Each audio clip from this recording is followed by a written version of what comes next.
मोहन भागवत ने कहा कि आने वाले कुछ सालों में 15 सालों में वो भारत को हिंदू राष्ट्र बना दे, सॉरी अखंड भारत बना देंगे। हिंदू राष्ट्र नहीं, अखंड भारत। अब अखंड भारत का जो नक्शा पास हुआ है उसमें अब सबसे ऊपर में देखिए अफगानिस्तान है, उसके नीचे पाकिस्तान है, फिर हमारा पूरा प्यारा भारत है, नेपाल है, भूटान और बांग्लादेश, म्यांमार और श्रीलंका है।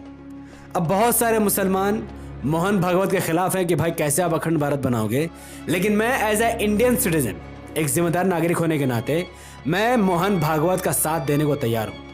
अब अखंड भारत बनाने के लिए अगर मोहन भागवत को मेरे खून की भी जरूरत है तो मैं अपना खून भी मोहन भागवत को देने को तैयार हूं। भारत का मैं इकलौता और पहला नागरिक बन रहा हूं यह कहकर कि मैं अखंड भारत बनाने के साथ हूं। अब बहुत सारे जुम्मन और भक्त अपना सर खुजा रहे होंगे, अरे ये नफीस भाई क्यों अखंड भारत के साथ है। अब मैं बताता हूं, अखंड भारत बनने से सबसे ज्यादा फायदा अगर किसी का होगा तो वो मुसलमानों का होगा। क्यों? इस वक्त भारत में 78% आबादी गैर मुसलमानों की है और 14% आबादी मुसलमानों की है, यानी लगभग भारत में इस वक्त सिर्फ 20 से 25 करोड़ मुसलमान हैं। लेकिन अगर अखंड भारत में अफगानिस्तान को जोड़ दिया जाए तो लगभग 4 करोड़ 5,76,000 मुसलमान और जुड़ जाएंगे। और अगर इस अखंड भारत में पाकिस्तान को जोड़ लेते हैं तो 22 करोड़ 89,01,390 मुसलमान और जुड़ जाएंगे। और इस अखंड भारत में अगर बांग्लादेश को भी जोड़ दिया जाए तो 16 करोड़ 76,89,545 मुसलमान और जुड़ जाएंगे। और ऑलरेडी पहले से ही इस भारत में 20 से 25 करोड़ मुसलमान पहले से ही रहते हैं। तो अगर मोहन भागवत इस अखंड भारत में बांग्लादेश, पाकिस्तान, अफगानिस्तान और भारत के मुसलमानों को एक साथ मिलाकर अखंड भारत बना देते हैं तो जिस भारत में मुसलमानों की आबादी 20 से 25 करोड़ है उस भारत में मुसलमानों की आबादी 64 करोड़ हो जाएगी, 64 करोड़। तो मुसलमानों की ही सरकार बनेगी, मुसलमानों का ही राज चलेगा, देश में करप्शन, भ्रष्टाचार सब खत्म हो जाएगा। क्योंकि इस वक्त एशिया रिलीजियस डाटा सेंसस अगर आप देखोगे तो ऑल ओवर एशिया में, यानी भारत, श्रीलंका, बांग्लादेश, अफगानिस्तान सब मिलाकर एशिया में कुल मेजोरिटी आबादी मुसलमानों की है, जिनकी 21.1% आबादी है। और हिंदुओं की आबादी 13.26% है।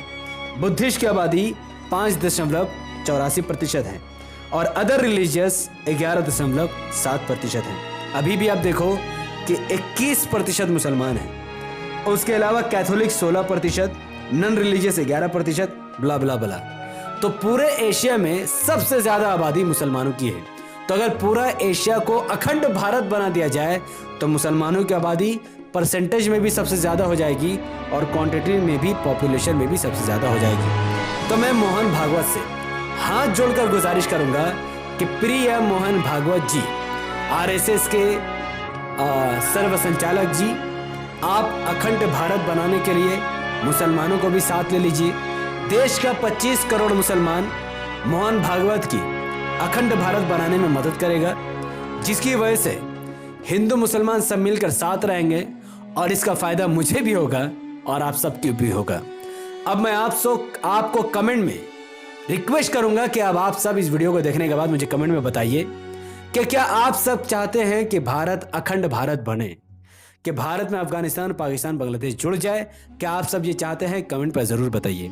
इस वीडियो को देखने के बाद जितने लोग चाहते हैं कि भारत अखंड भारत बन जाए तो आप कमेंट पर जरूर बताइए कि मैं मोहन भागवत के साथ हूं, अखंड भारत जिंदाबाद।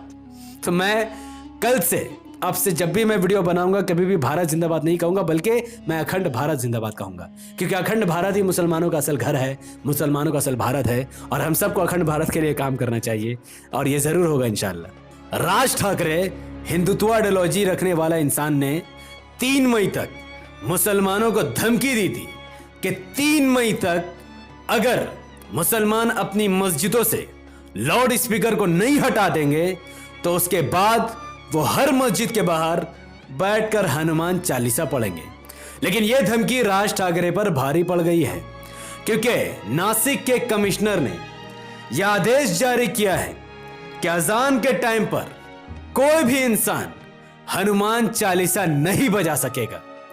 यहां तक कि जो पूरी रिपोर्ट मैं आपको दिखाऊंगा कि उन्होंने कैसे राज ठाकरे का मुंह काला किया, और इस रिपोर्ट में आपको अकबरुद्दीन ओवैसी साहब की याद आने वाली है, जबकि राज ठाकरे और अजान का अकबरुद्दीन ओवैसी साहब से कोई लेन देन नहीं है डायरेक्टली। पर जब मैं रिपोर्ट आपको पढ़ूंगा तो आपको लगेगा कि ये अकबरुद्दीन ओवैसी साहब बीच में कहां से आ गए। अब पूरा रिपोर्ट सुनिए। नासिक से खबर आई है कि देश के कई हिस्सों में जारी लाउड स्पीकर पर आजान हनुमान चालीसा विवाद के बीच महाराष्ट्र की नासिक प्रशासन ने एक बड़ा फैसला लिया है। उन्होंने कहा कि अब वहां लाउड स्पीकर पर हनुमान चालीसा या भजन बजाने के लिए परमिशन लेनी होगी। नासिक प्रशासन के हुक्मनामे के मुताबिक अजान से पहले और उसके बाद 15 मिनट के लिए पुलिस हटा लो, नहीं सॉरी, अजान से पहले और उसके बाद 15 मिनट के अंदर लाउड स्पीकर पर हनुमान चालीसा या भजन पढ़ने के लिए इजाजत लेनी पड़ेगी। और यह भी कहा गया कि किसी भी मस्जिद के 100 करोड़ नहीं, किसी भी मस्जिद के 100 मीटर के दायरे के अंदर उसकी इजाजत नहीं होगी। इसमें 15 मिनट का जिक्र है, 100 मीटर का जिक्र है। मुझे अकबरुद्दीन ओवैसी साहब का वो बयान, वो भाषण याद आ गया जहां उन्होंने कहा था कि 15 मिनट के लिए पुलिस हटा दो, 15 मिनट के लिए। उसके बाद देख लें कि इसके अंदर कितना दम है, जिस पर वो बाइज्जत बरी हो चुके हैं। पर इसमें यह लिखा है कि अब कोई भी छुछुंदर भगवादारी बंदर मस्जिद के बाहर हनुमान चालीसा नहीं पढ़ सकता है। यहां तक कि मस्जिद से 100 मीटर के बाद ही वो हनुमान चालीसा पढ़ सकता। और अगर किसी छछुंदर ने नासिक के अंदर भगवादारी, जो अगर कोई बंदर ये हरकत करने की कोशिश करता है, तो ये जो पुलिस वाले भाई साहब है जिसका नाम आपको कमेंट में बताना, ये बहुत चर्चा में है, इन्होंने वार्निंग दी है कि उसके खिलाफ बड़ा एक्शन लिया जाएगा, बहुत बड़ा कदम उठाया जाएगा। तो इतने में राज ठाकरे ने धमकी देते हुए कहा कि अगर कोई मनसे मतलब MNS महाराष्ट्र नवनिर्माण सेना को धमकी दे रहा है तो हमारे हाथ बंधे नहीं हैं। राज ठाकरे की चेतावनी। तो भाई राज ठाकरे साहब, आपके हाथ बंधे हुए नहीं है। फोटो में दिख रहा है कि आपके हाथ खुले हुए हैं। ये जिस हिंदुओं को बता रहे वो हिंदू अंधा नहीं है, सब हिंदू को पता है कि आपका हाथ खुला हुआ है। लेकिन अब राज ठाकरे का हाथ बंधने वाला है, वो भी हथकड़ियों के अंदर। कैसे? राज ठाकरे ने कुछ ही दिन पहले भगवा पहनकर, भगवा चादर ओढ़कर, हाथ में तलवार लेकर एक स्टेज में एक प्रदर्शन किया था, जिसकी वजह से राज ठाकरे के खिलाफ केस दर्ज हो चुका है और अन्य 2 लोगों पर भी केस दर्ज हुआ, क्योंकि उन्होंने भरी महफिल में तलवार उठाकर देश की एकता और अखंडता को तोड़ने की कोशिश की। तो जो राज ठाकरे बेचारा मुसलमानों को धमकी दे रहा था, आज उस पर FIR भी दर्ज हो चुका है और उसके हाथ हथकड़ियों से बंधने वाले हैं, और बेचारा वो अब कहीं का नहीं रहेगा। यकीनन नरेंद्र मोदी जी का भी इसमें बहुत बड़ा हाथ है, क्योंकि नरेंद्र मोदी जी शुरू से इस्लाम के समर्थन में हैं। वो भले से मुसलमान और कठमुल्लों के खिलाफ है, पर वो इस्लाम के खिलाफ नहीं है। नरेंद्र मोदी ने PM बनने से पहले एक स्पीच दी थी, वो आप ध्यान से सुनिए। वो खुद कह रहे कि वो इस्लाम के साथ है। मैं इस्लामिक विचारधारा के खिलाफ नहीं। You are not against Islam. Not at all.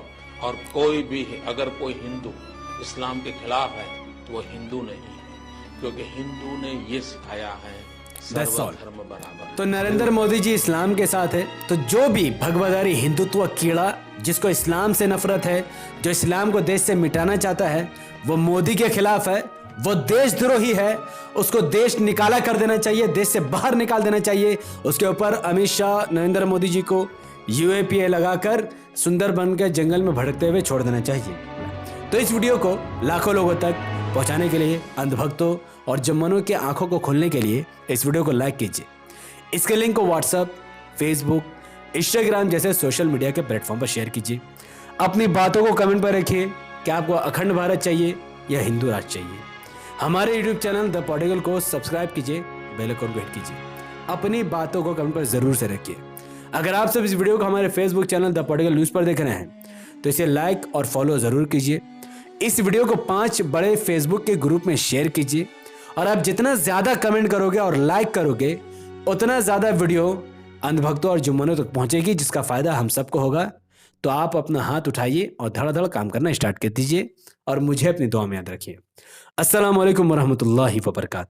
अल्लाह की सलाम रहमत बरकत अब तमाम भाइयों और बहनों पर हो, मैं अल्लाह